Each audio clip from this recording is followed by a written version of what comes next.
Bonjour tout le monde, j'espère que vous allez bien. Aujourd'hui, on se retrouve sur WordPress pour voir comment l'installer sur Windows avec notre serveur en local. C'est parti. Alors, on va sur wordpress.org.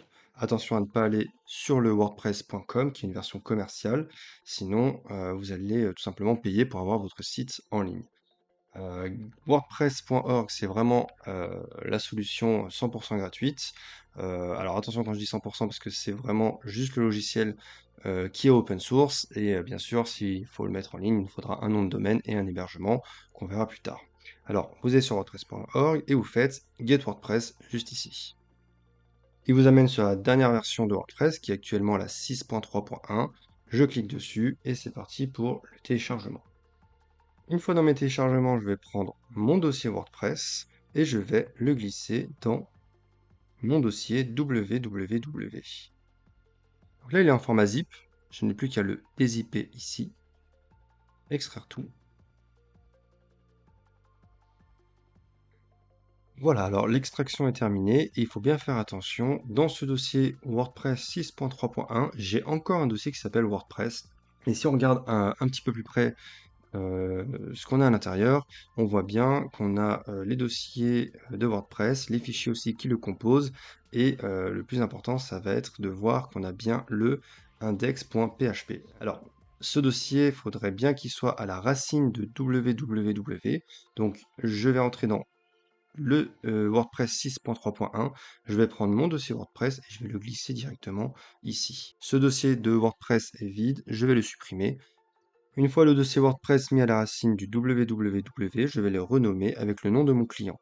Donc je vais mettre restaurant de Lyon, par exemple. On imagine qu'on fera un restaurant qui s'appellera restaurant de Lyon. J'oublie pas de mettre les petits traits d'union ou bien le underscore entre, d'accord? Donc pas d'espace, pas de caractères spéciaux.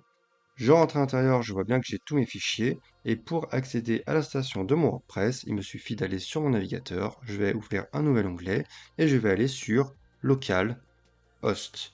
LOCALHOST. Et je fais slash et le nom du dossier que je viens de nommer, donc restaurant-2-Lyon. J'arrive sur la page d'installation de WordPress, je tape FR comme français, je choisis le bon, il est ici, je fais continuer.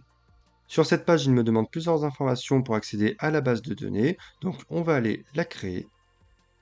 Donc je vais sur un nouvel onglet et je tape localhost, encore une fois, et je fais slash, j'écris ici php my admin. Ici, j'arrive sur l'interface de connexion de phpMyAdmin.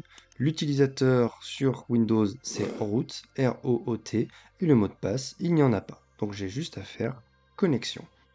Ici à gauche, je vais aller dans Nouvelle base de données, je clique dessus, et ici, je vais entrer le nom de ma base de données. Moi, je l'appelle toujours comme le nom de mon client. Donc, restaurant-2-Lyon. Et à droite, je vais cliquer sur Créer. Et ici à gauche, on voit bien qu'il m'a créé Restaurant de Lyon. Si je clique dessus, elle est vide. Je vais donner à WordPress les informations pour que lui, il puisse mettre plein de données à l'intérieur. Donc, le nom de ma base de données, c'est bien restaurant-2-Lyon.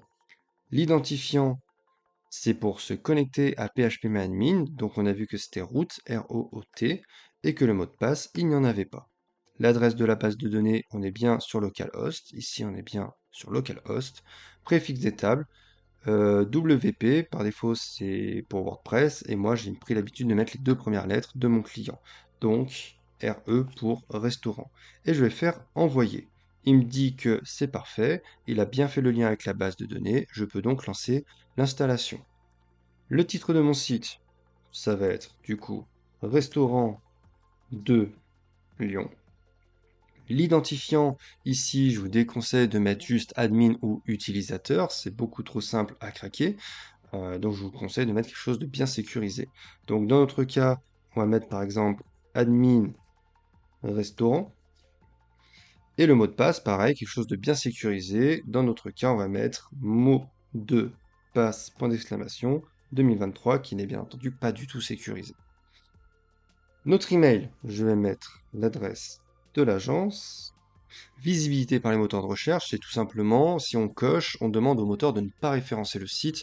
Donc ça peut être utile par exemple si on installe directement sur un serveur en ligne, le temps qu'on fasse notre site internet, qu'on le construise, voilà, qu'il soit pas référencé, qu'il soit pas accessible et qu'on n'ait pas d'erreur. Donc dans notre cas, l'un ou l'autre, on s'en fiche, puisque de toute façon on est en local sur notre machine. Donc je vais faire installer WordPress.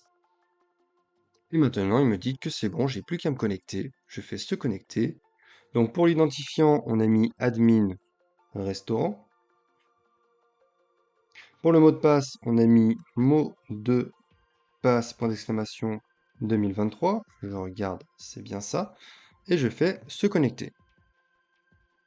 Et maintenant, j'arrive sur l'interface de WordPress. Si je regarde bien dans ma base de données en haut à droite, que j'actualise ma page, on voit bien que WordPress a créé des tables. Il a créé tout ce dont j'avais besoin pour faire mon site WordPress et c'est lui qui va gérer tout seul comme un grand dans la base de données quand je vais mettre des articles, des pages, etc. On voit bien le préfixe des tables qui est RE, les deux premières lettres de mon client. Je vous expliquerai dans une prochaine vidéo à quoi ça sert exactement. Maintenant, je peux totalement fermer cet onglet avec ma base de données et j'aurai plus qu'à me concentrer sur la création de mon site. L'installation est maintenant terminée et on se retrouve dans une prochaine vidéo pour voir comment prendre en main WordPress.